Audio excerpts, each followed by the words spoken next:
At dahil napakainit na ng panahon mga kanoypi, for today's video ay gagawa tayo ng napakalambot at very refreshing na mango cheese popsicle ice cream.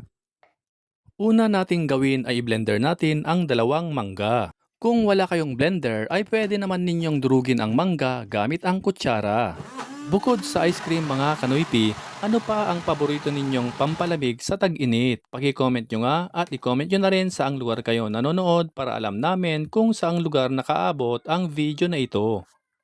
Sa isang bowl, maglagay tayo ng 5 tablespoon cornstarch at lagyan natin ito ng 1/2 cup water at haluin natin ito ng maigi.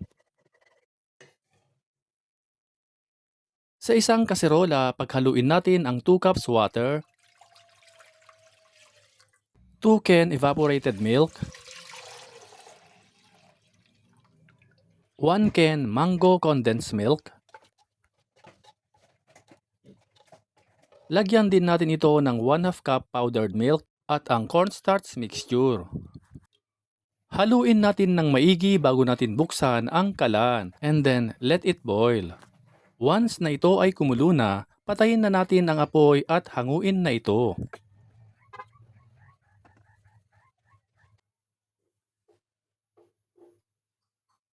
Ilagay ito sa isang bowl at palamigin.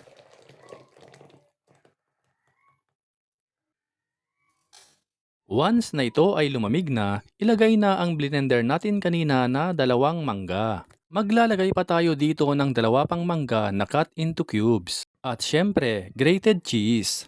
Haluin natin ng maigi bago natin isalin sa ating molder. 5 ounce plastic cup pala ang ginamit nating molder. By the way, shout out nga pala kay Ellen Lou Aguilar of Friendswood, Texas, USA, Arenas Joel of San Jose del Monte, Bulacan, Rudy Garcia of Riyadh, Saudi Arabia, at sa ating top fan na si Ma'am Jaylin Salavia of Valenzuela City. Takpan natin ito ng aluminum foil na siya ring magsisilbing panangga sa ating popsicle stick para hindi ito matumba o matabingi kapag ito ay nilagay na.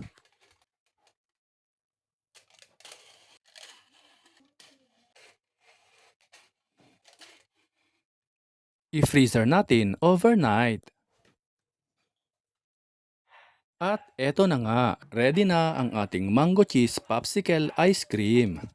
Di mo na kailangang bumili sa labas mga kanoypi dahil achieve mo na ang mango cheese popsicle ice cream kahit nasa bahay ka lang. Napakasarap mga kanoypi at perfect match talaga ang mango at cheese. Super lambot at super refreshing. Beat the heat sa tag-init. Itag at ishare mo na ito sa mga friends at family mo.